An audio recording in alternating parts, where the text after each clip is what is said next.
Lonely widow took in a starving orphan. The girl's first words left the whole town speechless the morning Martha Henley buried her heart. The wind stopped singing through the cottonwoods.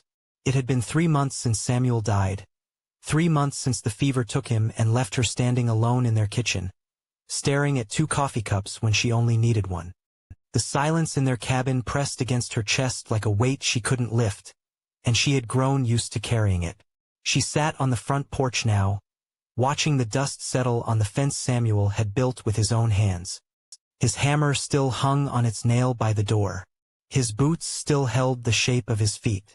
Some mornings she forgot he was gone and called his name into the empty rooms, only to remember again the terrible quiet that followed. The town of Cedar Ridge stretched out below her cabin, small and brown against the endless prairie. Smoke rose from a few chimneys, and she could see Mrs. Patterson hanging laundry on the line behind the general store. Life moved on down there, but up here on the hill time had stopped the day they lowered Samuel into the ground. Martha pulled her shawl tighter around her shoulders. October had come early this year, bringing with it the kind of cold that settled in your bones and stayed. She had split enough wood to last the winter, learned to fix the roof where it leaked, and taught herself to milk the cow without Samuel's steady hands to guide her. But she had not learned how to fill the silence. A movement at the edge of her vision made her look toward the road. Someone was walking up the long dirt path to her cabin, moving slow and unsteady. Martha squinted against the afternoon sun. It was a child, she realized. A girl, maybe 8 or 9 years old, with tangled dark hair and clothes that hung loose on her thin frame. The girl stopped at the gate and stood there, swaying slightly.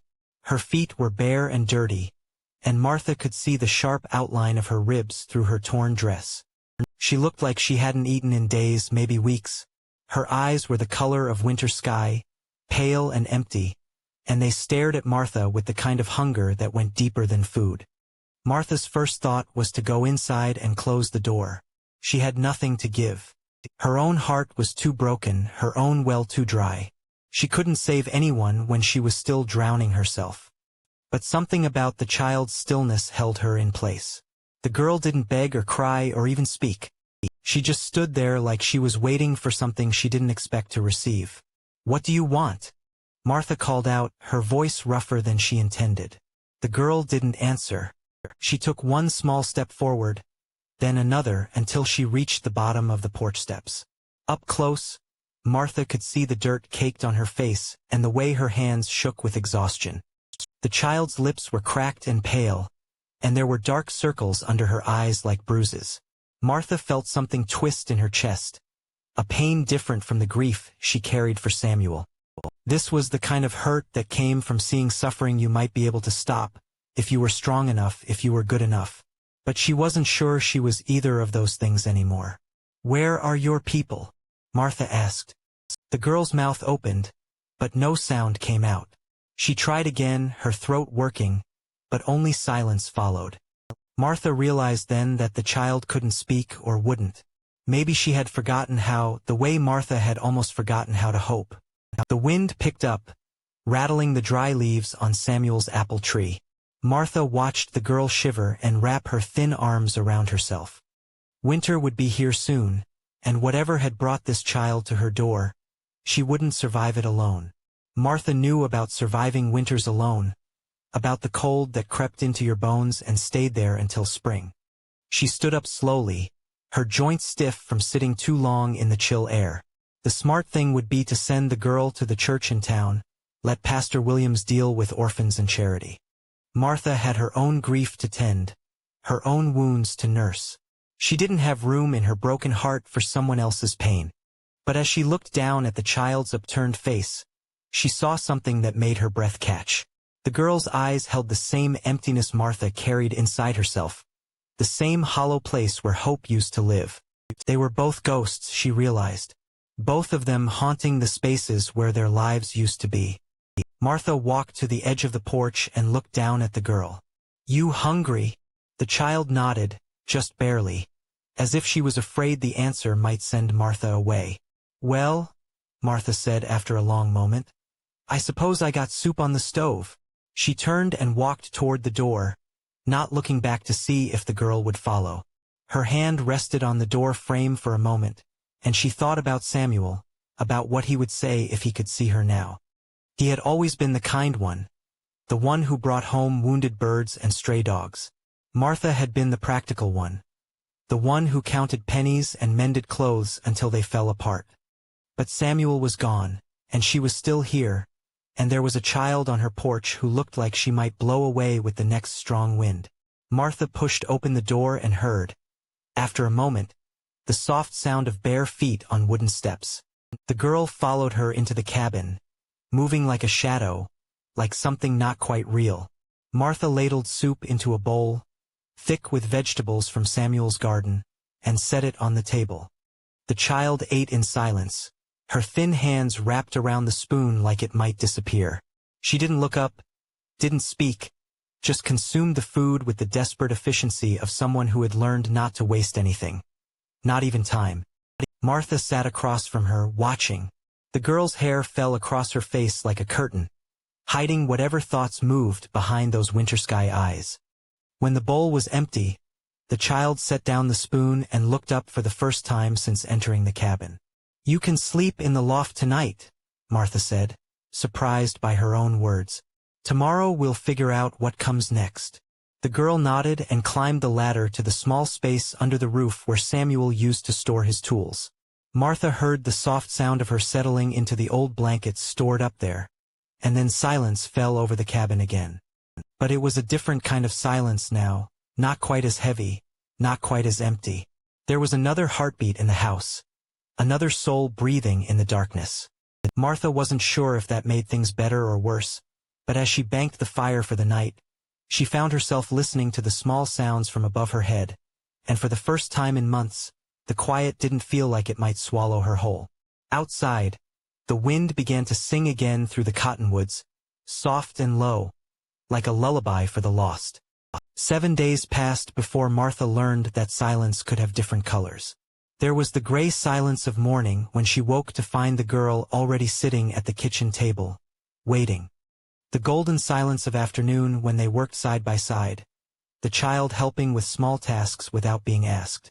And the deep blue silence of evening when they sat by the fire, neither speaking, both listening to the wind talk to the walls.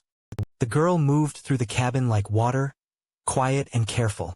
She washed her own bowl after each meal, folded the blankets in the loft each morning, and never touched anything that wasn't offered to her first. Martha watched her from the corner of her eye and saw a child who had learned to make herself small, to take up as little space as possible in a world that had no room for her. On the third morning, Martha found clean dishes drying by the washbasin, plates she had left dirty the night before. The girl stood by the window, looking out at Samuel's garden, her thin shoulders straight as fence posts. Martha wanted to say something, to acknowledge the kindness, but the words felt heavy in her throat.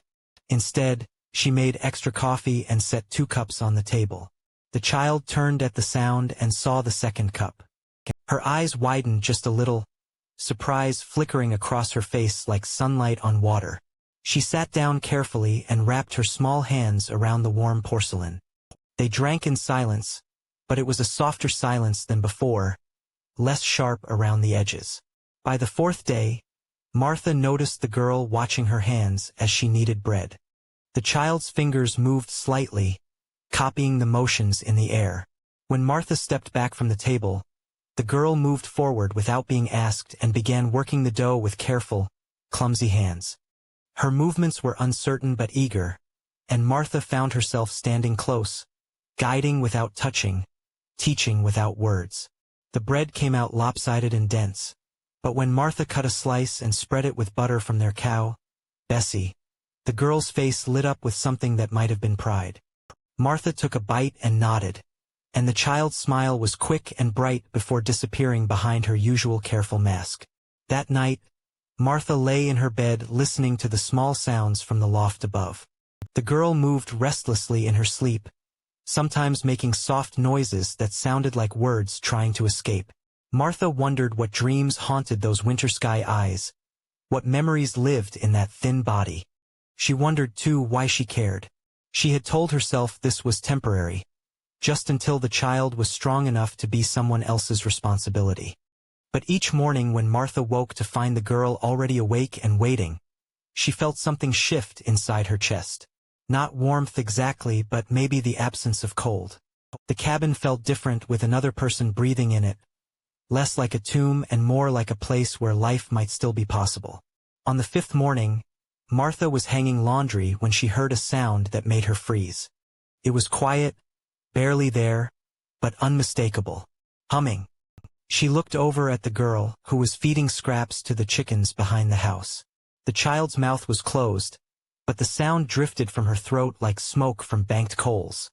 It was a tune Martha didn't recognize, sad and sweet and older than either of them. Martha pretended not to hear, but her hands stilled on the wet cloth she was pinning to the line.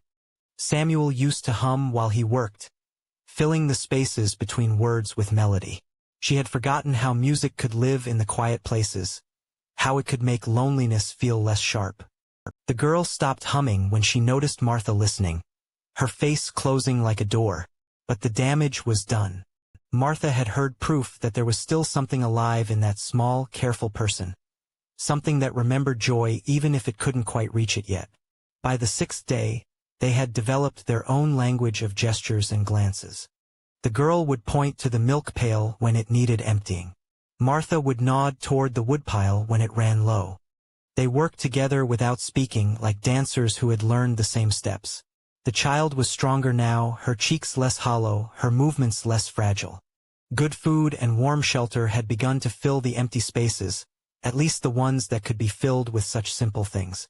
Martha caught herself watching for the girl's small smiles, the way her eyes brightened when she managed a task well. When the child successfully gathered eggs without breaking any, Martha felt a flutter of something that might have been maternal pride. Scared her, that feeling. She had lost too much already to risk caring about someone else's survival. On the seventh evening, as they sat by the fire with their mending, Martha found herself studying the girl's profile in the flickering light. The child's hair was clean now, no longer tangled, and it caught the firelight like dark honey. Her hands moved steadily as she hemmed a dish towel, the stitches small and even. Someone had taught her to sew once, Martha realized. Someone had cared enough to show her how to make useful things with needle and thread. "Where did you learn that?" Martha asked, the words slipping out before she could stop them. The girl's hands stilled. She looked up at Martha with wide eyes, surprised to hear her voice after so many days of quiet. For a moment, Martha thought she might answer, thought she saw words gathering behind those pale eyes like clouds before rain.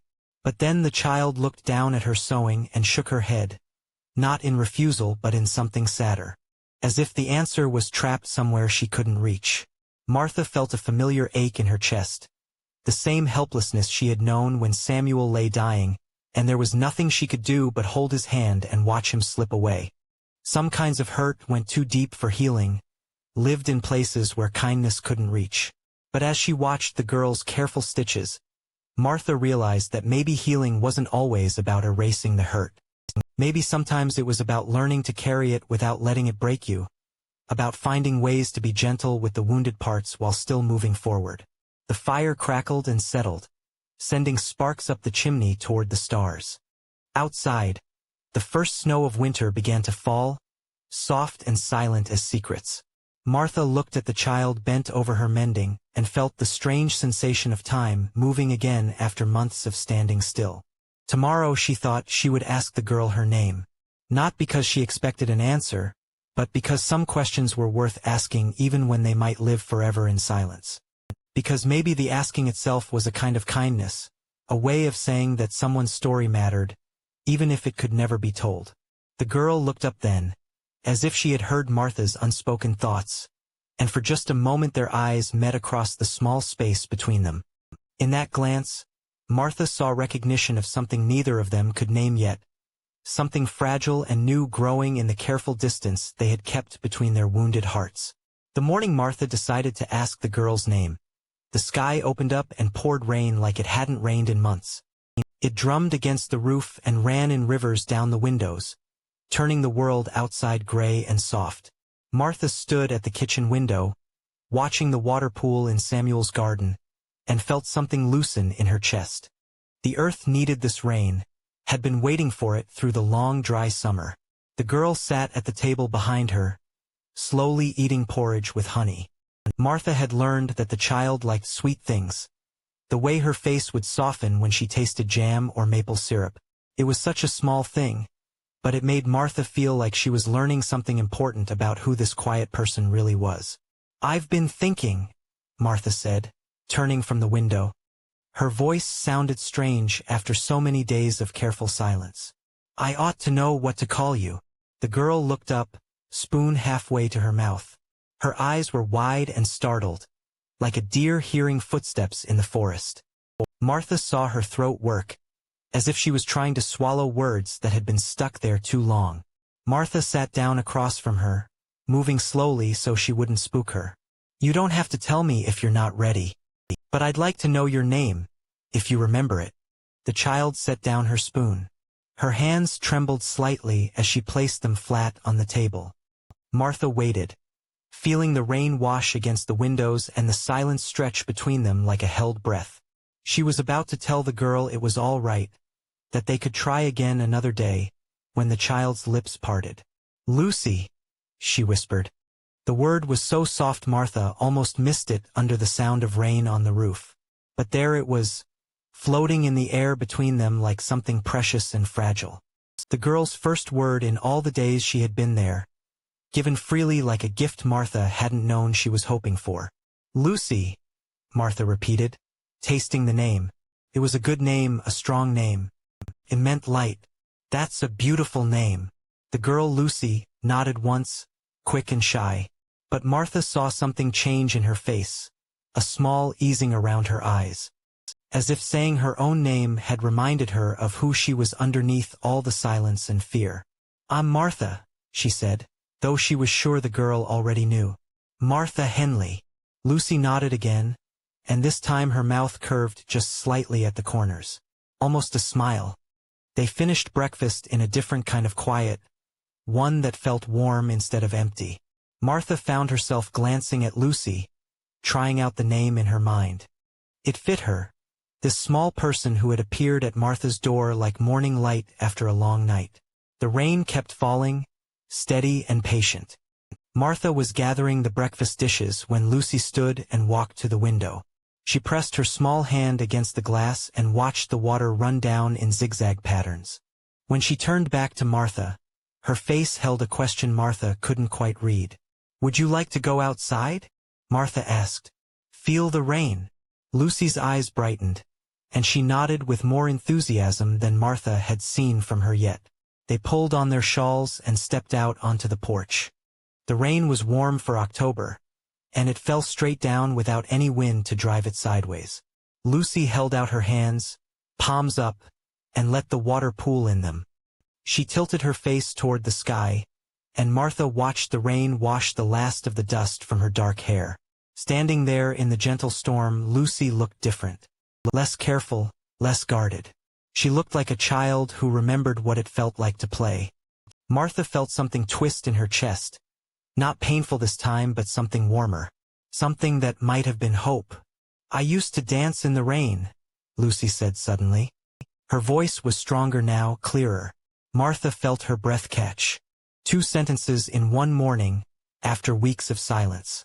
It was like watching a flower bloom after a long winter. "With my mama," Lucy continued, looking up at Martha with those winter sky eyes, "before she got sick. We would dance in the garden when it rained, and she would sing." Martha felt tears prick her eyes. She blinked them away, not wanting to frighten Lucy back into silence. "What did she sing?" Lucy was quiet for a long moment, and Martha thought she might have pushed too hard, asked for too much too soon. But then the girl began to hum, the same sad, sweet tune Martha had heard her make while feeding the chickens.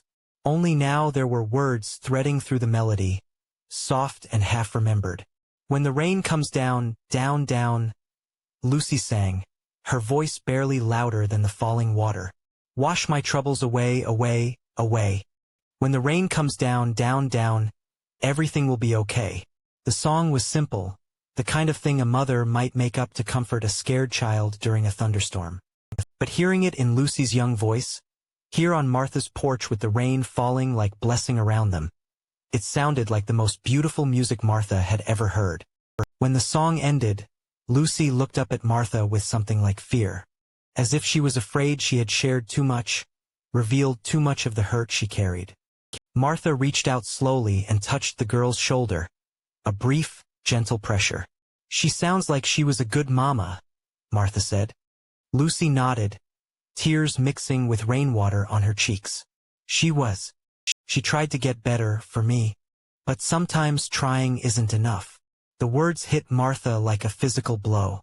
She saw Samuel in his sickbed, saw herself spooning broth between his cracked lips, saw the way he had fought to stay with her even when his body was ready to let go. Sometimes trying isn't enough. Yes, Lucy knew that truth better than any child should. "No," Martha said softly. "Sometimes it isn't." They stood together in the rain, two people who had learned the hardest lesson life could teach. That love couldn't always save the people you needed most. That sometimes you had to keep living even when the most important part of your world was gone. The rain began to ease, turning from a steady downpour to gentle drops that caught the light like tears. Martha looked at Lucy, this brave, broken child who had somehow found her way to Martha's door, who had given Martha her name, her song, her story, who had reminded Martha that even in the midst of grief, there could still be moments of beauty. "Would you like to learn to make apple pie?" Martha asked. "I've got apples from Samuel's tree, and I think he would have liked knowing they were made into something sweet." Lucy's face lit up, the first real smile Martha had seen from her. "Yes," she said. "I'd like that very much." As they walked back into the cabin, Martha heard voices on the road below. She looked down toward town and saw a small group of people walking up the hill toward her place. Mrs. Patterson from the general store, Pastor Williams, and a few others she recognized. They moved slowly, carefully, like people approaching something they weren't sure they understood. Martha felt Lucy tense beside her. The girl's newfound words seemed to retreat back into whatever safe place she kept them, and her face closed up again like a flower folding its petals against the cold. "It's all right," Martha said, though she wasn't sure it was. "We'll face whatever comes next together." But as she watched the townspeople climb her hill, Martha wondered if the fragile thing growing between her and Lucy was strong enough to survive the questions that were surely coming, the well-meaning interference of people who thought they knew what was best for a child with no family and a woman with a broken heart. Martha watched the townspeople climb her hill and felt Lucy's small hand slip into hers. The child's fingers were cold from the rain, but they held on tight, like she was anchoring herself to something solid. Martha squeezed back, surprised by how natural the gesture felt, how right it seemed to stand together facing whatever was coming. Pastor Williams reached the porch first, his kind face creased with concern. Behind him came Mrs. Patterson, Doc Henderson, and Tom Brady from the livery stable.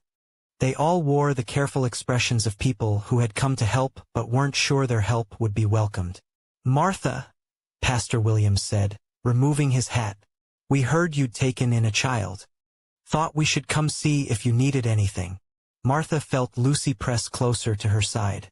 The girl's newfound voice had disappeared again, retreating back into the safe place where she kept her words. But her grip on Martha's hand never loosened. "We're managing just fine," Martha said, her voice steady despite the way her heart was hammering.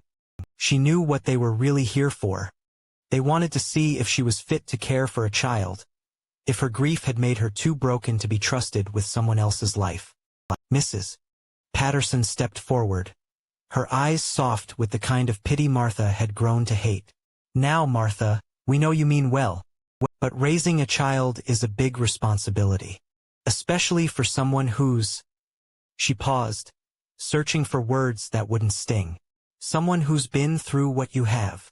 The church has connections with families looking to adopt," Pastor Williams added gently. "Good Christian families with fathers and mothers both. The child would have a proper home, a chance at a real family." Martha felt something fierce rise up in her chest, hot and protective. "She has a name," she said. Her name is Lucy, and she has a home right here. Lucy looked up at Martha with those winter sky eyes, wide and wondering, as if she couldn't quite believe someone was fighting for her, choosing her, claiming her as their own. Doc Henderson cleared his throat. Martha, nobody's questioning your heart. We all know you're a good woman. But the girl needs more than just shelter and food. She needs schooling, proper clothes, people around her. Up here on this hill, it's just the two of you. That's not natural for a child. Natural, Martha repeated, the word tasting bitter on her tongue. You want to talk about what's natural? It's natural for children to be with people who love them. It's natural for families to choose each other, not just happen by accident of blood. She felt Lucy's hand tighten in hers, felt the girl's sharp intake of breath. Martha looked down and saw something blazing in Lucy's pale eyes, something that looked like hope mixed with determination. I want to stay here, Lucy said, her voice clear and strong despite the way it shook around the edges. This is my home now. Martha is my family. The words rang out in the damp air like church bells, clear and true and impossible to ignore. The townspeople stared at Lucy as if they'd never seen her before. This small girl who had found her voice to defend the place she belonged. Mrs. Patterson's face softened. Child, you don't understand. Mrs. Henley is still grieving her husband. She's not ready to take on the care of. I understand plenty, Lucy interrupted, and Martha felt a surge of pride at the girl's courage. I understand what it's like to lose someone you love. I understand what it's like to be alone and scared and have nobody want you. And I understand that Martha gave me a place when nobody else would. Lucy stepped forward, still holding Martha's hand but standing tall and brave. My mama died of the fever just like Mr. Samuel. The people who were supposed to take care of me after that, they didn't want me. Said I was too much trouble, too sad, too quiet. But Martha didn't care about any of that. She fed me when I was hungry. She kept me warm when I was cold. She asked my name and listened to my mama's song. Tears were running down Lucy's cheeks, but her voice never wavered. You want to know what's natural? It's natural to take care of people who need taking care of. It's natural to make a family out of love instead of just blood. Martha and me, we understand each other. We both know what it's like to have your heart broken, but we're helping each other remember how to put the pieces back together. Martha felt her own tears start, hot and surprising. When had this quiet, careful child become so fierce, so sure of what she wanted? When had Martha's broken heart opened enough to let someone else inside? Pastor Williams was quiet for a long moment, studying both of them with thoughtful eyes. Martha, he said finally, are you sure about this? Truly sure? Because once you commit to raising this child, she becomes your responsibility. Your daughter in every way that matters. Martha looked down at Lucy, at this brave little girl who had wandered into her life like an answered prayer she hadn't known she was praying. She thought about the empty coffee cup she'd been staring at for months, about the silence that had nearly swallowed her whole. She thought about Lucy's careful hands learning to knead bread, about her sweet voice humming in the morning, about the way the cabin felt alive again with another heartbeat inside its walls. I'm sure, Martha said, her voice strong and clear. Lucy is my daughter now in every way that matters. We choose each other. The townspeople exchanged glances, some approving, some still uncertain. But Tom Brady stepped forward and tipped his hat. Well then, he said with a small smile. Welcome to the family, Miss Lucy Henley. Lucy's eyes went wide at hearing her new name, and the smile that spread across her face was like sunrise after a long, dark night. She threw her arms around Martha's waist, and Martha held her close, breathing in the sweet scent of her rain-damp hair. One by one, the townspeople came forward to welcome Lucy officially to Cedar Ridge. Mrs. Patterson promised to help with school clothes. Doc Henderson said he'd check on them both regularly. Pastor Williams spoke about the church supper next Sunday, how he hoped to see the Henley family there. As the group walked back down the hill, Martha and Lucy stood on the porch watching them go. The rain had stopped completely now, and the sun was breaking through the clouds, painting everything gold and green and new. "Lucy Henley," the girl said, testing out her new name. "I like how that sounds." "So do I," Martha said, wrapping her arm around Lucy's small shoulders. "So do I." They went inside to make that apple pie, working side by side in the warm kitchen while the afternoon light slanted through the windows. Lucy's hands were small and clumsy with the rolling pin, but she was eager to learn, and Martha was patient in her teaching. As they worked, Lucy talked about her mama, sharing memories like precious gifts. Martha found herself talking too, about Samuel, about the early days of their marriage, about dreams they'd shared for children who never came. When the pie was in the oven, filling the cabin with the scent of cinnamon and promise, Martha realized that grief wasn't something you got over. It was something you learned to carry differently, learned to weave into the fabric of whatever new life you were brave enough to build. Lucy curled up beside her on Samuel's old chair, and Martha stroked the girl's dark hair as the sun set behind the mountains. Tomorrow would bring new challenges, new lessons to learn about being a family. But tonight, for the first time in months, Martha's heart felt full instead of empty, and the silence in her cabin was the peaceful quiet of contentment rather than the hollow echo of loss. Outside, the wind sang through Samuel's apple tree, carrying with it the promise that some endings were really just beginnings in disguise, and that love, once given freely, had a way of multiplying like seeds on fertile ground. So that's the story for today. If you enjoyed this, don't forget to like, share, and subscribe to our channel for more amazing stories. On a scale of 10 to 0, how would you rate this story? And let us know in the comments where you're watching from. We'd love to know. We'll see you in the next video. Until then, stay happy and take care.